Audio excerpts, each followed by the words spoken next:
وہاں عقل استعمال نہیں کی جائے گی، چاہے وہ سمجھ میں آئے یا نہ آئے کرنا ہے.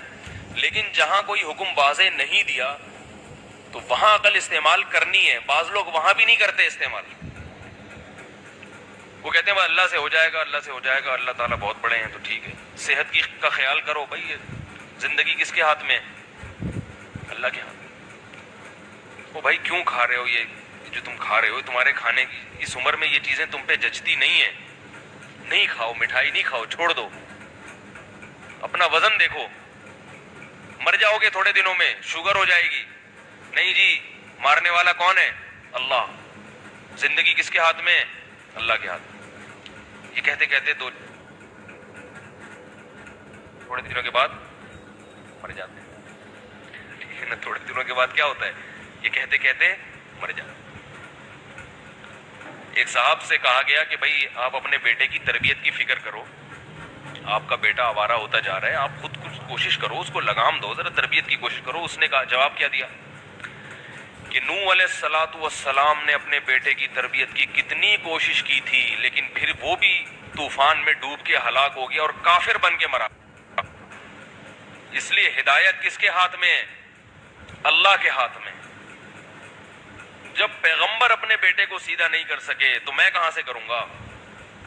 دیکھو کہاں کی کہاں لگا رہا ہے. اللہ کے بندے پیغمبر اپنے بیٹے کو سیدھا نہیں کر سکے، مگر کوشش تو کی نا انہوں نے. بیٹا خود ہی ڈوب گیا. اور تم جو اعمال کر رہے ہو، اس سے تو اپنے بیٹے کو خود ہی ڈبو رہے ہو اللہ کے عذاب میں اور تباہی بربادی میں. اور نوح علیہ السلام کے ایک ہی بیٹا تھوڑی تھا، اور بھی تو بیٹے تھے، باقی تو سارے ایمان لے آئے اور انہی کی تو نسل چلی ہے پھر آگے. ذریۃ من حملنا مع نوح وجعلنا ذریتہ هم الباقین. اللہ فرماتے ہیں نوح کی ذریت ہی کو ہم نے باقی رکھا ہے. تبھی نوح علیہ السلام کو آدم ثانی کہا جاتا ہے، دوسرے آدم. تو وہ بیٹے ایمان لائے تو تبھی تو آگے نوح علیہ السلام کی دوسری نسل چلی ہے. کیا خیال ہے بھائی؟ ان پہ تربیت اثر کر گئی اور ان پہ اثر نہیں کی گئی، وہ ماحول سے متاثر ہوا. تو اگر حضرت نوح نے تربیت کی ہی نہ ہوتی تو سارے بیٹے کافر ہوتے، سارے ماحول کے پیچھے چلتے. تو اپنی اولاد کی تربیت کی فکر کرنا، اس کے بارے میں پلان بنانا.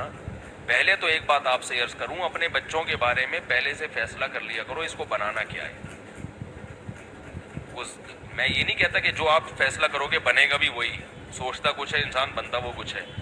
لیکن جب آپ ایک سوچو گے تو کم از کم 50% تو اس میں کامیابی ہوگی نا کہ نہیں؟ یہ نہیں ہوگی.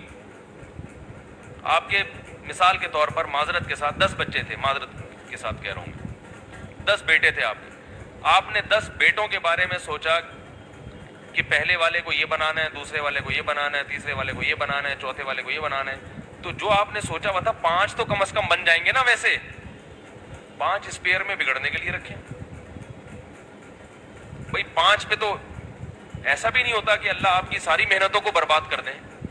کبھی کبھی اللہ اپنی قدرت دکھا دیتے ہیں کہ ہدایت تمہارے نہیں میرے ہاتھ میں. لیکن اللہ کا قانون کیا ہے کہ تربیت کی فکر کرو گے تو تربیت اچھی ہوگی. قانون یہی ہے، کبھی اس کے خلاف ہو جاتا ہے. نوح علیہ السلام کا بیٹا بگڑ گیا، وہ بھی ایک، باقی نہیں بگڑے. اور ابراہیم علیہ السلام کے سارے بیٹے سدھر گئے. اسماعیل علیہ السلام بھی اور اسحاق علیہ السلام بھی. پھر اسحاق علیہ السلام کی اولاد میں یعقوب علیہ السلام، یوسف علیہ السلام، یہ سارے سدھرے ہوئے تھے جن سے اللہ نے بڑا کام لیا ہے. اور ان کی تربیت میں یعقوب علیہ السلام کا، اسحاق علیہ السلام کا بہت دخل ہے. قرآن کہہ رہا ہے کہ یعقوب علیہ السلام نے موت کے وقت بھی بچوں کو نصیحت کرتے کرتے گئے ہیں دنیا سے. اذ کنتم شہداء اذ حضر یعقوب الموت، فرمایا اس وقت کو یاد کرو جب یعقوب پر موت کا وقت آیا. تو اس وقت بھی انہوں نے اپنے بیٹوں کو بلایا اور بیٹوں سے پوچھا ما تعبدون من بعدی، اے میرے بیٹو ماحول تو سارا بت پرستی کا چل رہا ہے. جس علاقے میں ہم رہتے ہیں، جس ملک میں ہم رہتے ہیں، وہ تو سارے کافر بستے ہیں. مصر میں تھے نا، یہاں تو سارے غیر مسلم ہیں. تم بتاؤ کہ میرے مرنے کے بعد کہیں مذہب کو چھوڑ تو نہیں دو گے؟ جو لوگ یورپ امریکہ میں رہتے ہیں ان سے خاص طور پہ کہوں گا کہ آپ لوگ اپنے بچوں کی فکر ایسے کرو جیسے یعقوب علیہ السلام نے کی، ورنہ آپ کے بچوں کا ایمان جائے گا، بچے مسلمان نہیں رہیں گے، کیونکہ اس وقت بھی مصر کی حکومت سارے کیا تھے؟ کافر تھے، صرف یعقوب علیہ السلام اور یوسف علیہ السلام کی نسل مسلمان تھی۔ تو وہ اپنے بیٹوں سے کہہ رہے ہیں کہ بیٹا ساری زندگی جس ایمان کی میں فکر کرتا رہا، تو ایسا تو نہیں میرے مرنے کے بعد اس کو چھوڑ دو گے، تم بھی ماحول سے متاثر ہو جاؤ گے۔ ما تعبدون من بعدی، میرے بعد کس کے مذہب کو پہ چلو گے، کس کو خدا مانو گے؟ قالوا نعبد الہک، کیسے پیارے الفاظ ہیں، یہ سکھایا کرو اپنے بچوں کو۔